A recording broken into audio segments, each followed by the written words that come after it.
Alors, comment un texte qui était d'abord une parole, une révélation orale il y a 1400 ans, a-t-il pu devenir le livre, la pierre angulaire de la foi pour plus d'1 milliard de personnes? Aujourd'hui, on explore ensemble les origines fascinantes et le rôle absolument central du Coran. On va plonger dans le sujet avec cette question qui est un peu une énigme. C'est vrai, elle peut sembler paradoxale, mais en fait elle nous place directement au cœur de ce qui fait la nature si unique du Coran. Parce qu'avant d'être un objet relié et imprimé, c'était avant tout une parole vivante, une voix. Et voilà notre première étape. On va se concentrer sur cette idée fondamentale. Pour vraiment saisir ce qu'est le Coran, il faut d'abord comprendre sa forme originelle, la récitation. Ce qui est absolument passionnant ici, c'est ce que l'universitaire William A. Graham met en lumière. Le Coran, à l'origine, ce n'est pas un objet statique, figé, non, c'est une proclamation dynamique. Il est fait pour être entendu, pour être mémorisé, pour être transmis oralement. C'est un flux continu de paroles divines. Et d'ailleurs, le mot arabe « Qur'an » veut dire littéralement « la récitation ». Ce n'est pas un hasard. Son identité première, son essence même, c'est cet acte de proclamation orale, cette réalité active dont parlait William Graham. C'est vraiment le cœur de sa signification dans la croyance musulmane, la parole de Dieu récitée par le prophète. D'accord. Mais alors, comment est-ce qu'on passe de cette récitation, de cette parole, au livre qu'on connaît aujourd'hui? C'est ce qu'on va voir maintenant en suivant la narration traditionnelle de ce parcours. Selon la tradition islamique, le processus s'est fait en plusieurs étapes, vraiment cruciales. Après la mort du prophète, il y avait un risque. Le risque de perdre des parties de la révélation ou d'avoir des divergences. Donc, les premiers dirigeants de la communauté musulmane ont commencé à tout rassembler. Le point culminant de tout ça, c'est la création d'une version standard, le fameux Codex d'Osman, qui avait un but très clair, unifier le texte pour tous les musulmans. Mais voilà, à partir du 19e siècle, une autre approche commence à émerger. C'est celle de la recherche qu'on appelle historico-critique. Les chercheurs, eux, se sont mis à poser les questions un peu différentes en analysant le Coran comme n'importe quel autre texte de l'Antiquité tardive. Et là, on voit bien se dessiner deux grandes visions des choses.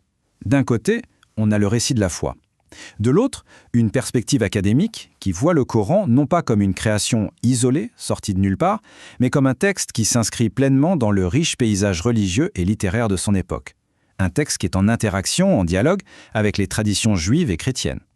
Le point essentiel à retenir ici, c'est que cette recherche suggère que la formation et la standardisation du texte ont été un processus plus long et peut-être plus complexe que ce que raconte la tradition. Bon, on a vu les théories, passons maintenant aux preuves tangibles. Comment les historiens font-ils pour étudier cette évolution? Eh bien, ils se tournent vers une sorte d'archéologie du texte, les plus anciens manuscrits qui ont survécu jusqu'à nous. Et l'une des découvertes les plus incroyables, c'est le palimpseste de Sanaa, trouvé au Yémen. Alors, un palimpseste, c'est un parchemin qu'on a gratté pour pouvoir écrire un nouveau par-dessus. Et là, c'est fascinant. Sous un texte coranique, on a trouvé un autre texte coranique, encore plus ancien, qui avait été effacé. C'est une véritable capsule temporelle textuelle. Ces manuscrits anciens, c'est une vraie mine d'informations. Ils nous montrent que le texte n'a pas été figé d'un seul coup. Loin de là, l'ordre des chapitres pouvait varier, et l'écriture elle-même, ce fameux squelette de consonnes qu'on appelle le rasm, sans voyelle, permettait différentes lectures. Tout ça, ça illustre parfaitement une chose. La standardisation du texte coranique, ça a été un processus, une évolution qui s'est déroulée sur plusieurs décennies, voire plusieurs siècles. Cette frise chronologique, elle permet de bien visualiser les choses. On voit que si la tradition place la standardisation très tôt, vers 650, les plus anciens manuscrits physiques qu'on a retrouvés, eux, datent plutôt de la fin du 7e et du 8e siècle. Et cet écart, eh bien, c'est justement ça qui est au cœur du débat académique sur l'histoire du texte. Après avoir exploré toute cette histoire complexe du texte, revenons à l'essentiel, le rôle central du Coran. Parce qu'au-delà de son histoire, c'est avant tout un guide pour la vie et la foi de millions et de millions de musulmans. Le Coran structure toute la pratique religieuse autour de 5 devoirs fondamentaux. On les connaît sous le nom des piliers de l'islam. C'est vraiment le cadre de la vie d'un musulman, de la profession de foi de tous les jours jusqu'au pèlerinage qu'on fait une fois dans sa vie. Et en parallèle de la pratique, il y a la croyance, les 6 articles de la foi, ou iman.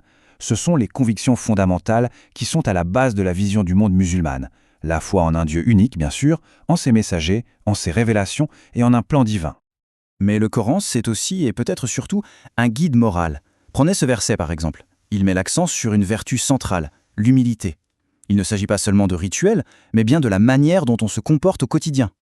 Et ça va plus loin, ça s'étend aux interactions sociales économiques. Ce passage condamne très fermement la malhonnêteté dans le commerce. Il exige la justice, l'équité dans toutes les transactions.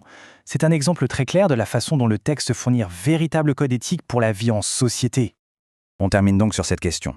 Le Coran est à la fois un document historique incroyablement complexe, dont les origines sont encore étudiées, débattues, et en même temps une source vivante de foi, de droit, de morale qui façonne la vie de milliards de personnes. Comprendre cette double nature, c'est peut-être la clé pour saisir sa place si unique dans le monde.